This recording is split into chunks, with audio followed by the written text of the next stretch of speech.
Ducati Many Roads or Multistrada is just another example in a long line of examples of how everything sounds better in Italian. Now, this particular Ducati Many Roads is dedicated to one road in particular, the Pikes Peak hill climb in America.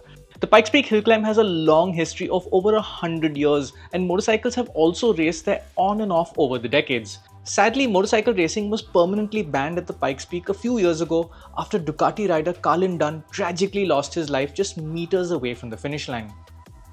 Now, in those years where motorcycles used to compete at the Pikes Peak, the Multistrada ended up becoming one of the most successful models to ever race up there. And that's why even though bikes don't race there anymore, Ducati continues to pay homage to how successful the Multistrada was.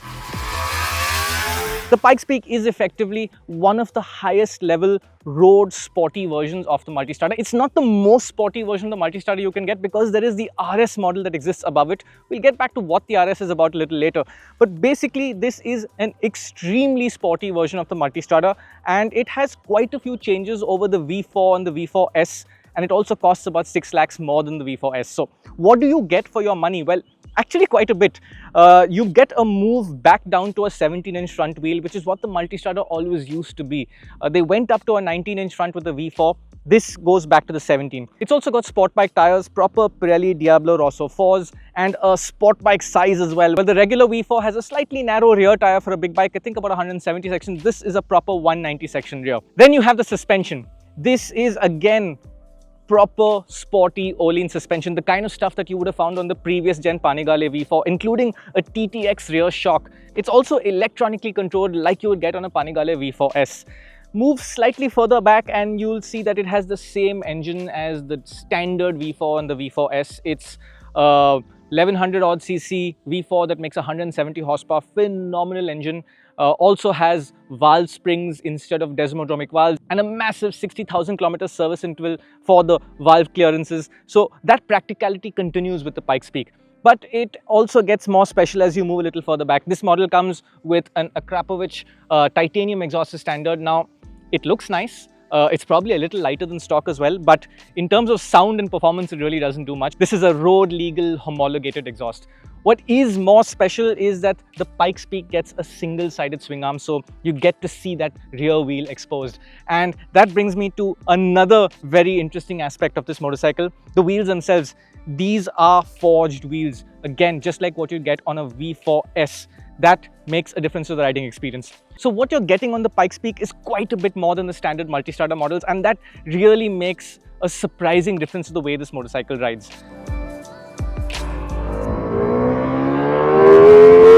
Now, like I said, the engine is familiar, so we'll get back to that later, but I want to tell you what this bike is like to ride. And one of the more underrated things in motorcycling that I've learned over the years is that light wheels make a huge difference. A few years ago, I got to visit the Yamaha factory in Iwata, and they gave us a demonstration of the difference of what forged wheels can make. So they had this contraption that was basically a rim mounted on a sort of handlebar, and they would spin the wheel and then ask you to make direction changes like this. They gave us this demonstration with a cast wheel and then a forged wheel, and the difference in effort required to make it move was amazing. Forged wheels, or any lighter wheel for that matter, really does make a significant difference to the way a bike rides. Now, make no mistake, this is a big, tall and large motorcycle. It weighs over 240 kilos when that 22-litre fuel tank is full. And for what it is, it's surprisingly agile, and I think a big part of that is down to the wheels. There's also some changes made to the ergonomics compared to the standard V4. So what Ducati has done is they have moved the foot pegs slightly further back, slightly higher up, and the handlebar is again a little lower and also a little narrower. I really like the narrow aspect of it because I think the Multistrada's handlebar is almost excessively wide. It's good for leverage, but it comes in the way when you're in traffic, and this fits through gaps noticeably nicer. So I do like the ergonomics here. Other changes in terms of rider ergos is that you get a smaller windscreen to go with that more sporty look. It is adjustable, but I like this wind protection setup. I generally don't like comprehensive wind protection on motorcycles in India. It's just too hot over here. This does a very good job of not creating buffeting, so your helmet is not vibrating around at high speeds. Yes, it's noisy, but all of these sort of sit-upright motorcycles are noisy at high speeds. But the wind protection is really nice, and I think this is a good balance. Now we should get to the other aspect of what makes the Pikes Peak so special, and it's that suspension, or rather just how adjustable this bike is and how easily you can change its character by literally just hitting a couple of buttons. So you've got the standard Ducati fare of multiple riding modes, from urban to touring to sport, and then when you buy the Pikes Peak, you also get an additional race mode. The suspension modes themselves are different. So here you have low grip, which effectively softens the bike up and allows it to try and find more traction in wet or greasy conditions. You've got comfort, you've got dynamic, where it adjusts to what you're doing, and then you've got track. Now, the really impressive thing to me is the range of difference in what you feel from, let's say, comfort mode to track mode. But the suspension is also really adjustable, so you can go into comfort, you can go into track mode, and then you can decide how much damping you want at both ends, starting from softest, soft, medium, hard to hardest.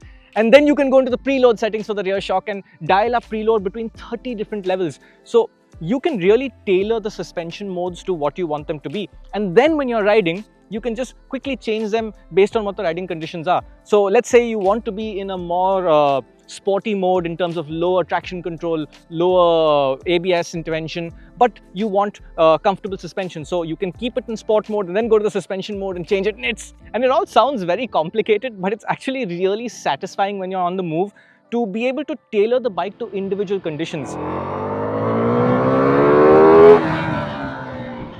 Now, when I got this motorcycle, I was curious to see just how much of a Multistrada is this really. Is it more of a very track-oriented motorcycle? Is it still somewhat of an adventure bike? And to find out, I decided to just go on a really long ride straight out of the Ducati showroom from South Mumbai.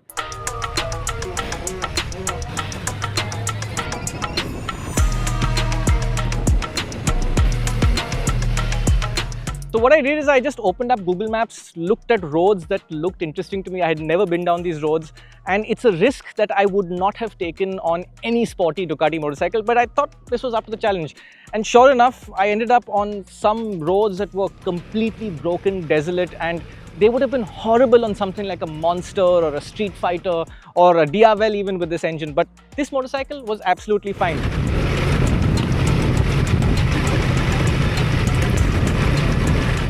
Now bear in mind, this is a motorcycle that can tolerate these conditions, but it's not fantastic in them. Like those broken roads that I was riding on, they would have been far more comfortable on something like a Tiger or a GS maybe even, or even the standard Multistrada V4. But the impressive thing about this bike is that it was able to go down those roads completely unfazed.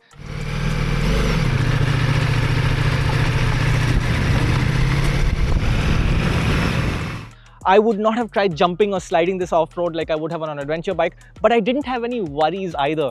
Whatever the road threw at me, I was confident I could get through it. Potholes, speed breakers, things like that are no concern on this motorcycle. And that experience sort of told me that more than an adventure bike, this is an all-road capable sports bike.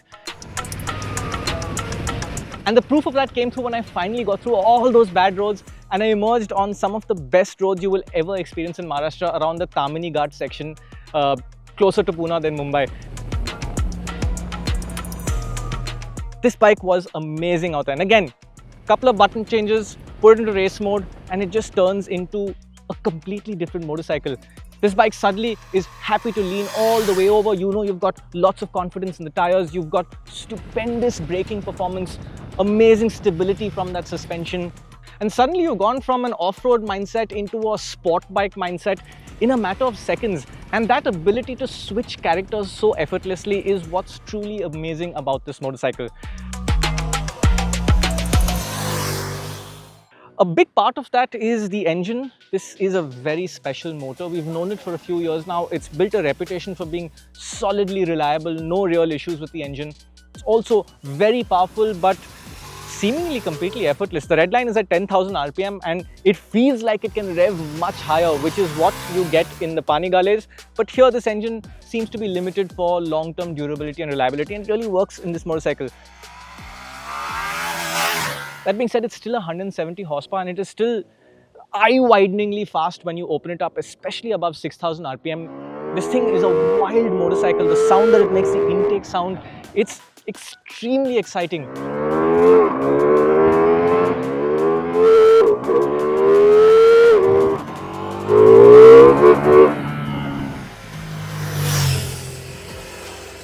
you can also tone it down. You can put it into low power mode, restrict the power down to 115 horsepower. The throttle becomes extremely gentle. And again, it's this ability to change character that has just blown my mind with this motorcycle. So I find that the engine seems to be a really good partner to this motorcycle. As for the very relevant topic of fuel compatibility, Ducati tells us that it is E20 compliant and that it can be run on 95 octane petrol. However, in our experience, this engine definitely feels noticeably more happy and clean running when fueled with high octane petrol. In city, the lovely thing about the Multistrada V4 is that it does not throw any hot air onto you. That's because they've done a split radiator setup, one on this side, one on this side, and this bodywork basically directs the hot air away from you. It's really amazing, does a much better job than even the smaller V-twin Multistrada that gets very hot. That being said, I've discovered that you cannot fully escape the heat on this motorcycle, and on a hot day, the day I went out, it was a dry 35, 36 degree hot day. After a while, you are sitting right above this rear bank of cylinders and this entire area gets hot. It's not burning hot like hot air coming off a radiator, but it's a consistent, continuous heat that gets uncomfortable. And I found myself standing up on the highway and just sort of opening my legs up just to get a little cooling air out here. So that's just the way it is with Ducatis, but as far as heat goes, this one does really very well. Same story with how it manages heat. You can get stuck in horrible jams for half an hour long, seemingly endless. You just watch the temperature gauge go up to 105, 106 and the cooling system brings it back down. Where you will suffer is with the clutch. It's not so bad on its own when I just do this right now, but get stuck in a long jam and on, off, and you're going to get some fatigue out there. That's just the way it is with big motorcycles like this, and that's the price you have to pay for the performance that they can give you. Alright, before we end, we should also talk about a few other things that are exclusive to the Pikes Peak. There is a little bit of carbon fiber out here, carbon fiber out here. The rest of the bodywork is more or less the same.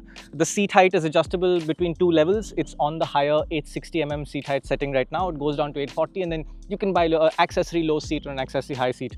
You've also got Ducati's radar-based assistance system, so a blind spot warning out here that actually works quite well. It seems to be calibrated quite well.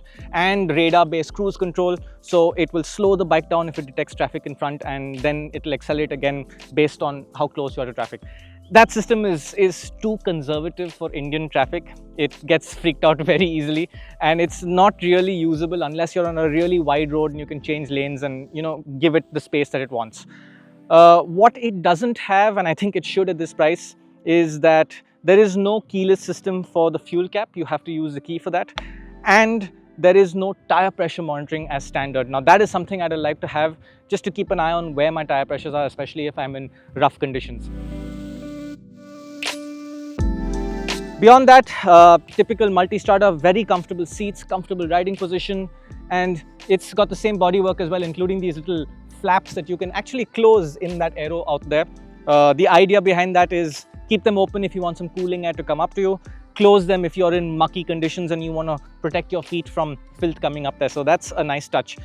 But basically this is a refined version of the Multistrada, and in that sense, this is a pretty niche motorcycle. I've been thinking about who is this for, and it's basically for someone who wants a sport bike riding experience, one that's also comfortable in India, but at the same time, it's not as comfortable as a standard Multistrada. So you have to be in a very particular mindset to want the Pikes Peak, and you have to have a lot of money as well, because this is as good as 37 lakh rupees ex-showroom, and in state of Maharashtra, you will have to pay 20% road tax on a CBU motorcycle like this for all the fantastic roads that we have. So the price effectively goes up to about 45 lakh rupees on road. And I mean, there is no concept of value for money here. It's more about, do you want it? Can you afford it? If you can, go for it. It's basically that. There's also the question of what about the V4 RS? Because that bike gives you a similar riding experience, but with the actual engine from the Panigale. It's again detuned, but it's that proper race-inspired engine with the desmodromic valves, and I assume that's more special to ride. I haven't had a chance to actually ride it, but that's even more expensive. That'll probably be about 50-55 lakhs on road. So I've been giving this a lot of thought in the last few days that I've been riding and enjoying this motorcycle, and at least for me, I struggle to justify 45 lakh rupees on a motorcycle, especially when we're in an environment where the ability to truly enjoy what it can offer you is limited, and you have to get through very difficult stretches of road and traffic and weather conditions to actually enjoy a bike like this. But on the other hand, I think that even though very few of us can actually afford a bike like this, all of us should be happy that we live in a time where we even have the choice of being able to buy a bike like this. And for that, I think we should just be grateful that a bike like this even exists. And for the few who can actually afford to own one, good for you.